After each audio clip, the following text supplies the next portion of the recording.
Parents left me in foster care for a beach life at 12. At 23, they were begging me for help.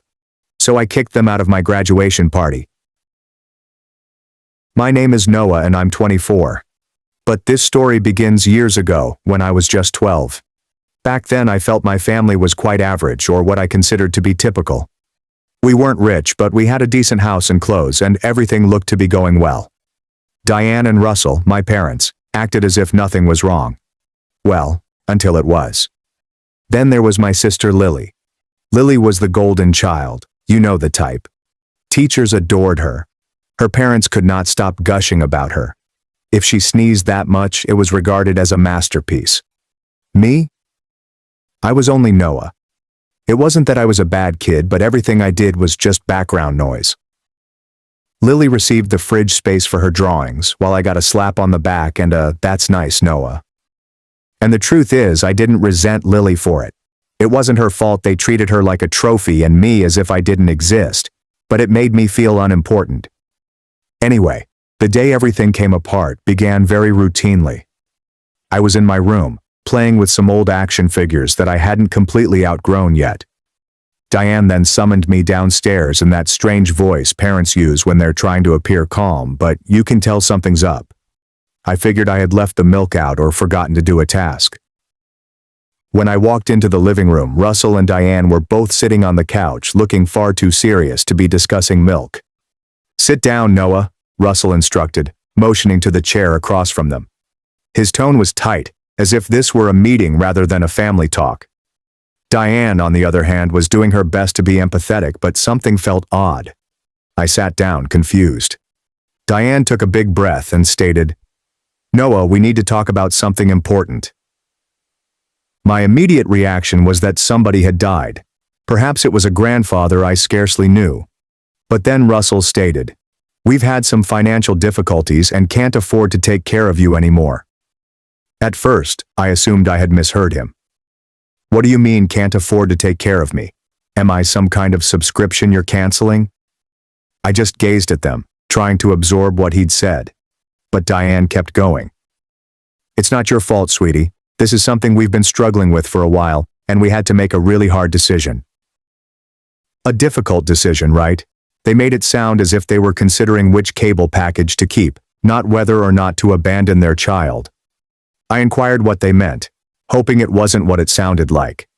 Diane stated that they had found me a foster home, but it was just temporary. She continued uttering that word as if it was meant to make me feel better. "Why can't Lily go to the foster home?" I said. I was desperate to comprehend. Diane's face grew chilly for a short second before she said, "Lily's in school, Noah.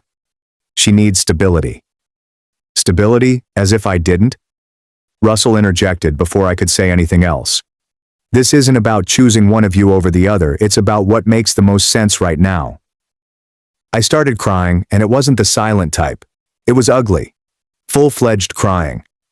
Because how else would a 12-year-old react when told his parents are giving up on him? Diane attempted to hug me, but I pulled her away. "Why are you doing this?" I asked again. But all they did was regurgitate the same rehearsed phrases about difficult decisions and financial troubles. The following day, they prepared a tiny bag for me and drove me to the foster home. The ride there was quiet. Not the kind of quiet where people are deep in concentration, but the kind where the tension is palpable in every breath. I continued staring at them, expecting that one of them would crack, glance back at me and say, "This is a mistake. You're returning home." But they didn't. When we arrived at the house, I waited in the car for a bit, thinking they'd change their minds. Russell turned around and said, "Come on, Noah. Let's get this over with." As if it were a duty he merely wanted to mark off his list. I got out of the car, clutching the duffel bag they had packed for me. The foster parents, Mr. and Mrs. Bennett, were standing at the entrance. They appeared pleasant, but I scarcely noticed them. All I could think of was that my parents were ready to leave me there. Diane knelt in front of me and said, "We love you, Noah. This isn't goodbye forever. Just give it some time, okay?" She kissed my forehead, but it didn't seem reassuring. It felt as if someone had stamped a returned label on me. Russell shook my hand. Neither a hug nor a handshake. Like I was a distant cousin he hardly knew. Then they were gone. I stood on the porch, watching their car disappear down the street, my chest feeling heavier by the second. I kept thinking, they'll be back. They need to come back. However, they didn't. That night I kept repeating the day in my mind. What did I do wrong? Was I not good enough? Why Lily, not me? Those questions stayed with me for weeks. The worst part was that I had no answers. All I had was their word that this would be transitory. Even though I wanted to believe it, I had a nagging feeling that I'd never see them again. Looking back, I understood that was when everything changed. It wasn't simply about their departure. It was about how they left as if I were a burden they were relieved to get rid of. But at 12, I didn't have the words to process it. All I knew was that my parents had driven away and I was alone. Over the next 3 days, the Bennetts attempted to make me feel at ease. Mrs. Bennett prepared pancakes for breakfast every morning. Mr. Bennett would occasionally enter my room and ask me random trivia questions. Despite their attempts, I was not ready to trust them or anybody else. My parents had promised me that this was just temporary, so I clung to it like a lifeline. I kept telling myself that they would call, explain everything, and I'd be home before I knew it. But days slipped into weeks, weeks into years, and they said nothing. It wasn't until I returned to school that I realized how serious my position was. Kids at school noticed I was new and asked me a variety of questions. Where are you from? Why did you relocate here? I didn't have enough energy to explain the reality, so I made up vague replies like, "Oh, my parents are working in another state for a while." Just saying those words made my lips bitter. One afternoon after school, I sat in the Bennett's living room scrolling through my phone while avoiding schoolwork. That's when I made the mistake of searching for my parents online. I wasn't sure what I was looking for, maybe just an indication that they were still thinking about me. What I discovered instead knocked the wind out of me. They were smiling on a beach with the ocean behind them, appearing happier than I had ever seen them. The caption accompanying the photo said, "Finally living our dream life." As I looked through their photos, my stomach turned. Pictures of exotic holidays, expensive dinners, and, of course, Lily. She appeared in almost every shot, usually front and center, with comments like, "Our amazing daughter."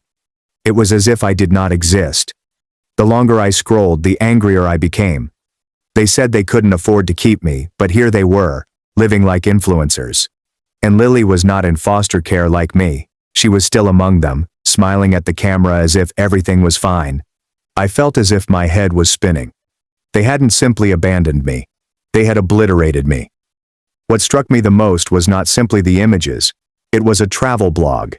Yep. They had a blog where they documented their path to freedom. They wrote about how letting go of worldly stuff, or myself, had given them insight. I went down to the comments, but this time something stuck out. There was a comment from an account without a profile photo. It was written, "Must be nice running away and leaving everything behind. Hope it doesn't catch up to you." I frowned. The comments felt cutting, as if they were meant to cut through whatever shiny picture Russell and Diane were attempting to present. My thoughts raced. What did the commenter mean by leaving everything behind? Were they discussing me or something else entirely? I clicked on the comment, but the account was private, and their profile image was simply a blank gray circle. I continued to browse down the page, hoping for more. In another photo of Diane enjoying a tropical drink, someone wrote, "Guess skipping town was worth it after all." My chest clenched as I focused on the words. Leaving town? Why would somebody say that? I read through more comments, but nothing was as pointed as those two. Most people congratulated them and expressed how inspiring their lifestyle was. I wanted to shout at those folks for not seeing beyond the facade. I could not let it go. Are those comments from random trolls, or do they know something I don't? Russell and Diane were used to lying. They had informed me that they couldn't afford to care for me, but this was clearly not true. Was there more to it? I couldn't quit thinking about the questions. But what could I do? I didn't have access to their history or secrets. All I could do was stew on those mysterious words, wondering what else they were hiding. I closed my laptop, my hands trembling. It was more than just the lies they told me. It was about how they didn't even feel sorry. They were out there living their best lives, while I was here trying to figure out how to live without them. That night at dinner, the Bennetts sensed something was wrong. I wasn't very covert about my mood. "Are you okay, Noah?" Mr. Bennett said, setting down his fork. "Yeah," I murmured, unwilling to get into it. But Mrs. Bennett was not the sort to take things lightly. "You don't have to tell us if you're not ready, but if something's bothering you, we're here," she replied softly. I glanced at them, these individuals who hardly knew me but seemed to care more than my own parents had. For some reason, I broke. I told them everything, the blog, the photos, and the captions. I anticipated them to tell me to stop looking or that it wasn't important, but they didn't. Mrs. Bennett simply listened, her eyes filled with the quiet sympathy I was still adjusting to. Mr. Bennett, however, appeared enraged. "You have every right to be angry," he stated, leaning forward. "What they did to you, that's not on you. That's on them, and don't let anyone make you think otherwise." It wasn't a big speech, but it hit me. For the first time, someone admitted that what had transpired was not my fault. Over the next 2 weeks, I became more accustomed to life with the Bennetts. They were not flawless, but they were consistent. They inquired about my day, assisted me with my homework, and encouraged me to try new activities. I even started to open up at school, joining a few groups and meeting friends. But my resentment of my parents persisted. If anything, it expanded. But I knew one thing. I would not let their decision define me. So I started joining school clubs. Not because I suddenly wanted to be the most social kid on the planet, but because I needed to keep myself busy. I joined the debate team first. I figured I was used to debating thanks to Russell and Diane, so why not put it to use? It turns out that I was pretty excellent at it. Then I took a part-time job. Mr. Bennett had been hinting for weeks that I may like to spend some money, so I relented and applied at a neighborhood bookstore. It wasn't flashy, but I liked being surrounded by books and people who were willing to talk about them. Furthermore, it provided me with a small taste of independence. Every payment seemed like a step toward a future that was uniquely mine. Somewhere along the way, I met Marco. Marco treated me like a regular child, not a charity case. When I told him about my parents, he merely nodded and said, "That's messed up, man. Want to play video games?" When I got home from school one afternoon, I noticed that the house was unusually quiet. Mrs. Bennett would usually be in the kitchen, humming along to an oldies song while Mr. Bennett worked on something in the garage. However, this time I heard hushed conversations coming from the dining room.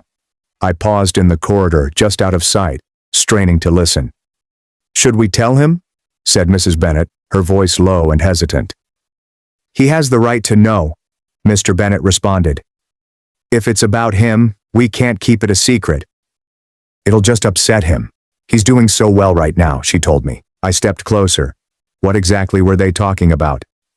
"We should at least wait until we know more," Mrs. Bennett said. "This letter doesn't explain much. It could be nothing." I leaned against the wall, my heart racing. Is this a letter about me? Before I could figure out how to inquire without sounding like I was eavesdropping, Mr. Bennett groaned. "Fine, we'll wait. But if they contact us again, we have to come clean." I heard footsteps approaching the living room and quickly ducked into the kitchen, claiming I had just walked in. Mrs. Bennett smiled at me, but I couldn't shake the feeling that something was wrong. Later that night, when everyone was asleep, I sneaked into the dining room. I knew I shouldn't spy, but I couldn't stop myself. On the table was a stack of mail, and near the bottom I noticed an envelope with my name on it. I hesitated to pick it up. The return address was from a law firm. As I opened it and read the first few lines, my stomach churned. "To whom it may concern, this is a notice regarding unresolved debts associated with Gregory and Diane. As Noah's guardians, we require all pertinent documents addressing the family's financial status during..." I paused reading, my hands trembling. Debts? Was this what Russell and Diane had been running from? Had they dismissed me not because they couldn't afford me, but because they couldn't accept their own mistakes? I tucked the letter back into the envelope and returned it to the stack, attempting to make it appear that I had not touched it. My thoughts raced. I wasn't sure what to do with this information. But one thing was clear. Russell and Diane had been lying about more than just their financial problems. By the age of 16, things began to make sense. I'd been working hard in school, juggling my job and extracurricular activities, and it was paying off. My grades were strong, and my debate coach told me I had a good chance of receiving a scholarship. That was the first time I allowed myself to picture a future that did not include my parents or their problems. It felt freeing, actually. The scholarship became a reality. I still recall the day I received the letter. I applied on a whim, believing there was little chance I'd get it. When I opened the package and saw the words "full ride," I could not believe it. I dashed downstairs to show the Bennetts, who were literally beaming with delight. Mrs. Bennett grabbed me tightly, and Mr. Bennett repeatedly said, "I knew it. I knew you could do it." That night, I decided to post the news on social media. I wasn't usually one to disclose personal information, but this seemed like a time worth celebrating. I wrote something short and sweet about how hard effort pays off and how grateful I was for the help I had received. The remarks started coming in almost immediately. Friends from school, teachers, and even random classmates that I hardly knew. However, there was one comment that made my stomach drop. It came from Diane. "We're so proud of you, Noah. Let's reconnect soon." Proud of myself? After everything?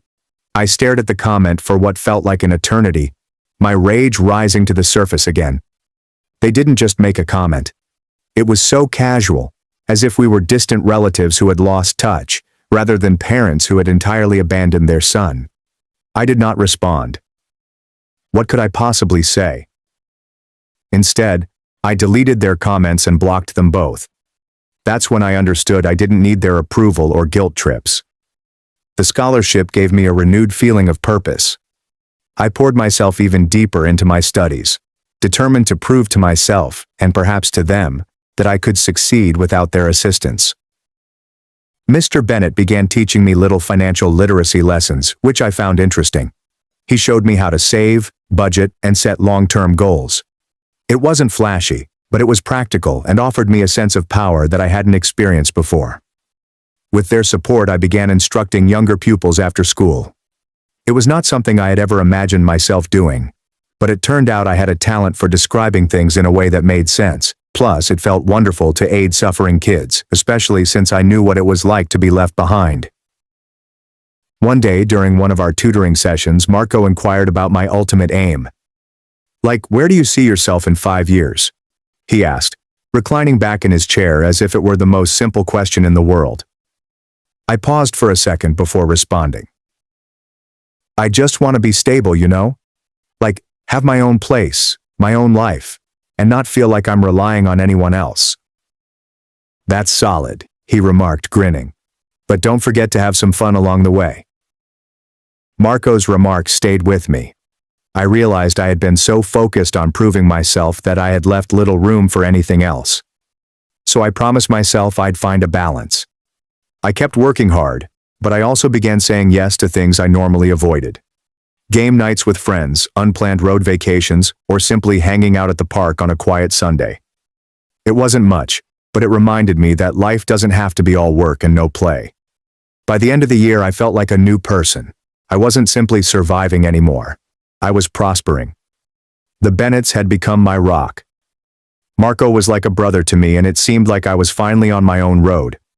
My parents' absence still hurts, but it didn't define me. If anything, it motivated me to continue moving forward. Then everything changed when my graduation day arrived. It was meant to be the pinnacle of everything I had worked for. It was the day I would finally step up, surrounded by everyone who had supported me, and proclaim I made it. The weeks before graduation were a haze. I had scarcely any time to think. The Bennetts were ecstatic, planning a modest celebration at their home following. Even Marco, who usually dismisses anything mushy, looked genuinely excited for me. I recall the morning of graduation like it was yesterday. My mind raced with memories of everything it had taken to get here. From the minute my parents dropped me off on the Bennett's doorstep to the evenings I spent studying simply to prove to myself I could do it. I thought about everything. Mrs. Bennett had ironed my graduation gown the night before and left it on my bedroom door with a letter that said, "So proud of you, Noah." I grinned when I noticed it. It wasn't just the note. It was everything they'd done for me in the previous 5 years. They were no longer merely foster parents. They were my actual family. The ceremony was just as you'd anticipate. When my name was called, I crossed the stage to receive my diploma. And for a brief minute, it seemed like time had stopped. The crowd was cheering, and I could hear the Bennetts and Marco calling out my name like I was a rock star. It was just what I had hoped for. But of course, nothing in my life remains great for long. Following the ceremony, we gathered outdoors to snap photographs. The Bennetts were grinning, and Marco was cracking foolish comments about how my diploma was probably scribbled in crayons. Lily had even shown up, which surprised me because she normally kept to herself. My world seemed perfect until I saw them. Russell and Diane stood at the fringe of the crowd. At first I assumed my eyes were playing tricks on me. I hadn't seen them in years, and I certainly hadn't invited them. But there they were, dressed like they'd just gotten off a cruise ship, surveying the crowd as if looking for something or someone. I attempted to ignore them, expecting they would leave once they realized I was not going to address them. But Russell caught my eye, and before I could look away, he began marching toward me, bringing Diane along with him. My chest constricted as they approached, their features painted with phony smiles. "Noah," Diane remarked, her tone far too upbeat for someone who had abandoned their child. "You look so grown up." Russell clasped my shoulder as if we were old friends catching up. "We're so proud of you, son. This is such a big day for all of us." All of us. I laughed at the arrogance of that assertion. I stared at them, unsure whether to shout, cry, or walk away. The Bennetts and Marco were standing a few steps away, evidently perplexed, but unwilling to intervene. "What are you doing here?" I questioned, my voice firm despite my quivering palms. "We came to celebrate with you," Russell explained, as if it were the most natural thing in the world. "We've made mistakes, Noah, but we always wanted the best for you," Diane added, her voice dripping with fake sincerity. "We've missed you so much. We thought this would be the perfect time to reconnect as a family." "You don't get to call yourselves my family," I told you. "You abandoned me, you left me with strangers and didn't even bother to check if I was okay. And now you want to show up like none of that happened." Diane's smile faded, and Russell's face grew red. "That's not fair, Noah," Russell responded calmly. "We did what we thought was best for everyone." "Best for everyone," I countered. "You mean best for you? Don't stand here and act like you did this for me. You were living your dream life while I was trying to figure out how to survive without you." People were starting to take notice. The Bennetts moved closer, their expressions a mix of concern and rage. Lily surprised me the most. She stepped over to Russell and Diane and told them, "You don't get to ruin this for him. You've done enough." It was the first time I'd seen her stand up to them, and I couldn't have been more proud. Russell attempted to protest, but Diane tugged on his sleeve, muttering about generating a scene. They both gave me one more glance, their faces filled with frustration and pity, before turning to walk away. The Bennetts were quick to step in, hugging me and reminding me that today was about my accomplishments, not their turmoil. Marco offered me a tissue and mumbled something about how I should charge them for emotional damages, which made me chuckle. The remainder of the day was a blur. We returned to the Bennett's house, where they had adorned the backyard with streamers and balloons. And for a few hours, I forgot about Russell and Diane, and simply enjoyed being around those who genuinely cared. That night, after everyone had gone to bed, I sat on the porch with Lily. She turned to me and said, "I'm sorry for everything. I didn't see it before, but you were right. They manipulated us. They only care about themselves." I didn't know what to say, so I simply nodded. We sat there silently for a bit. I felt Lily and I were on the same page, and that was plenty. That day wasn't just about graduating. It was about finally standing up for myself and cutting links with those who had attempted to bring me down. It was not easy, but it was necessary.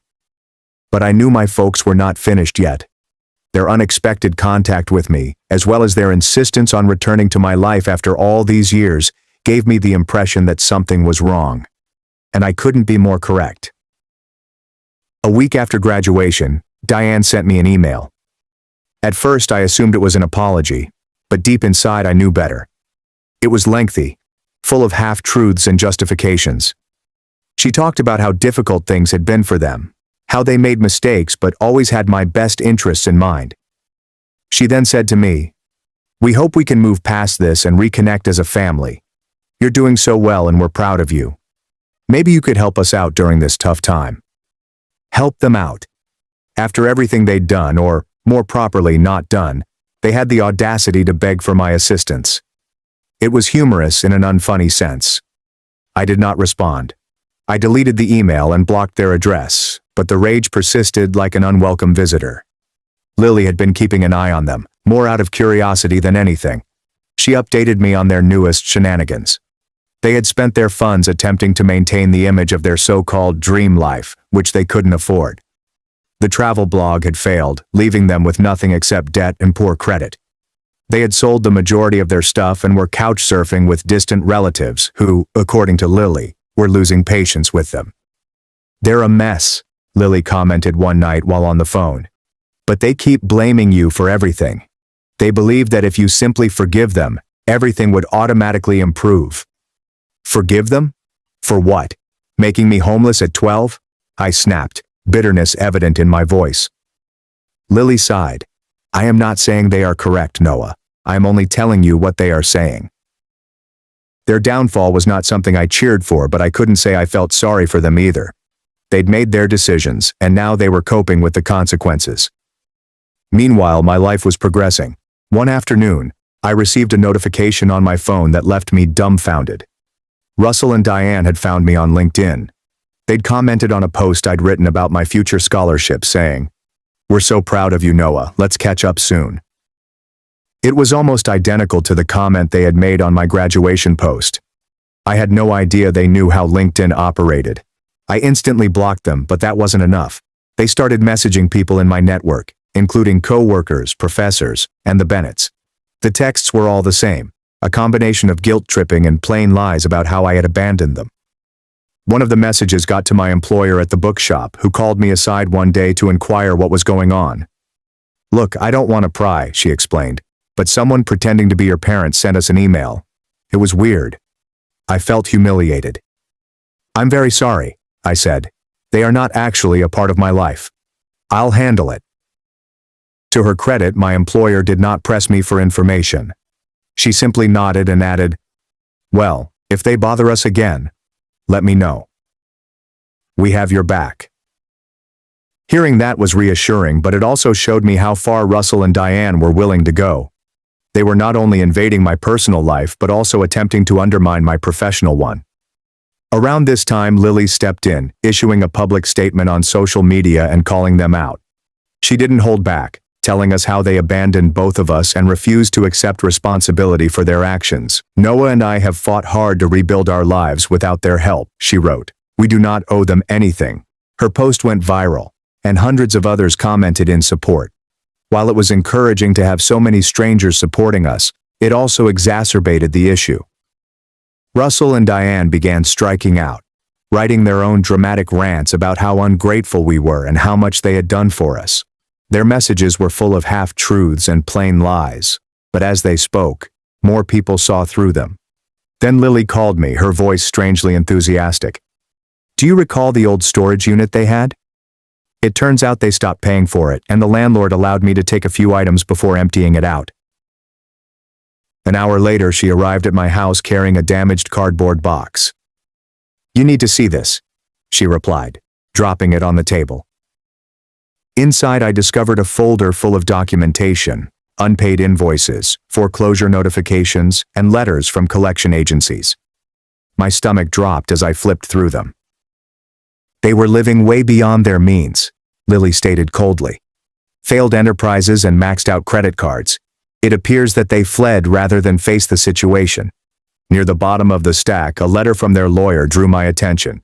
It mentioned reforming finances and lowering reliance to cut costs. My name was right there, classified as a liability.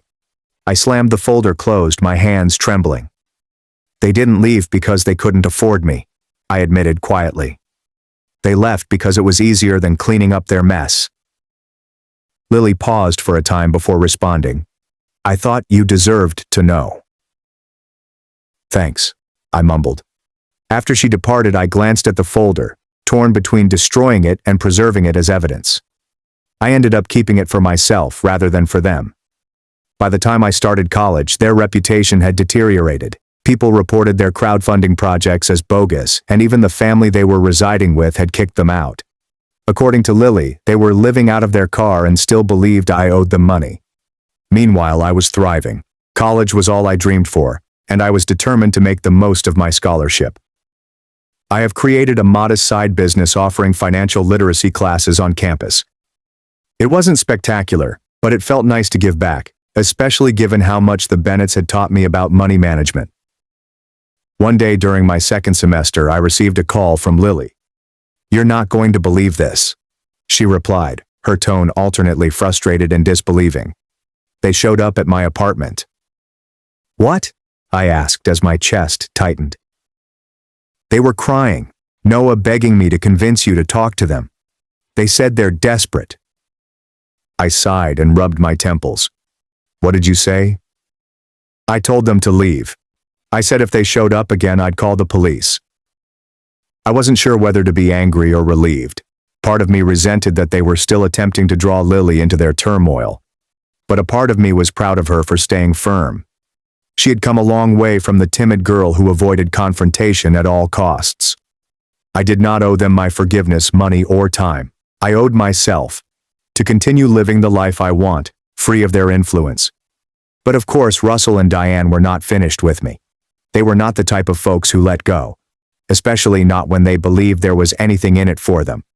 It began with strange numbers appearing on my phone at all times of day. I normally ignored them, but one day I made the mistake of responding.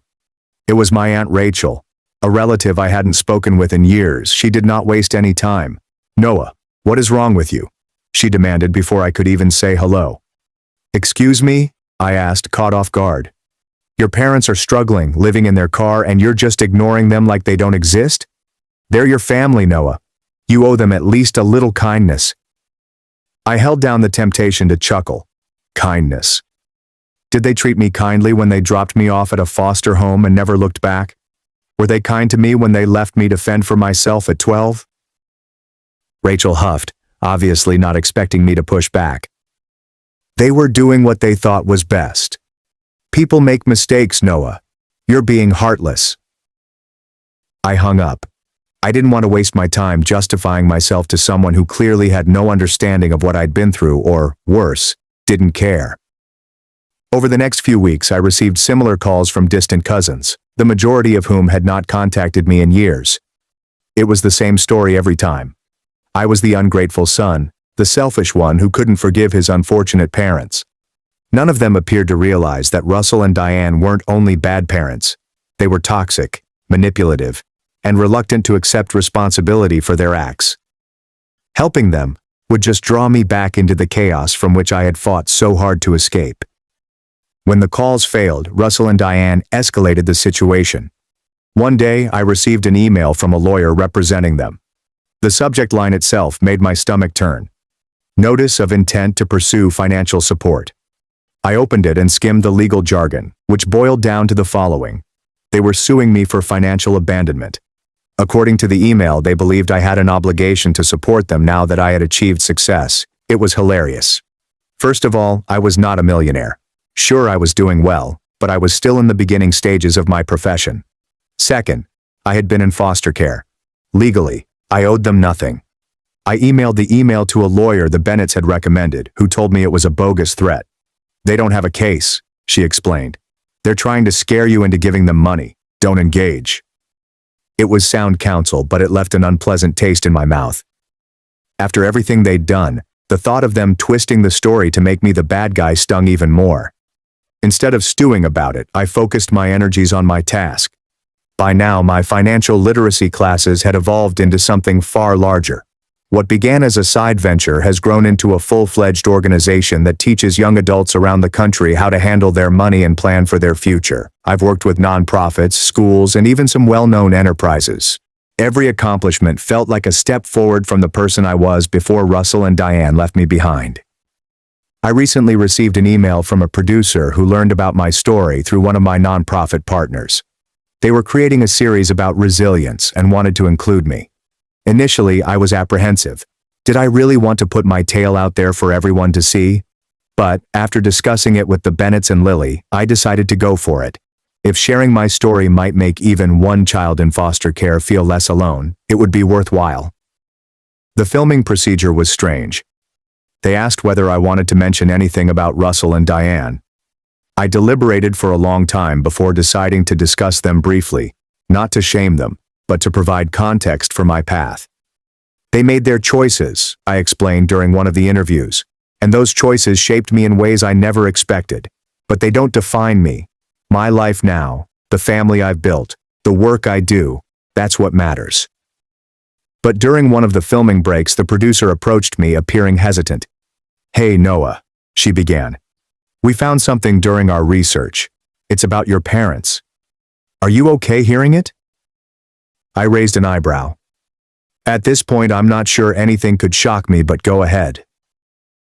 She took a big breath before proceeding. They were evicted after defaulting on many loans. There is also a history of delinquent debts, which could lead to potentially fraudulent claims. It looks like they skipped town to avoid legal trouble. I stared at her. Fraud allegations. The words seemed heavy, as if they were sinking in slow motion. She nodded. It wasn't anything huge, at least not on the surface. But there was a pattern of failed business ideas, questionable credit card usage, and attempts to obtain loans they couldn't afford. They left many people hanging. The fury I thought I had buried resurfaced. So they weren't simply greedy. They were intentionally defrauding people and fleeing when the consequences became apparent. The producer offered me a compassionate glance. "It appears that way. I felt you should know in case it came up again." I nodded, even though my thoughts were racing.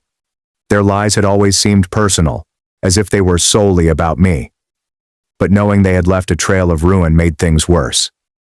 Everything about them proved what I'd believed all along.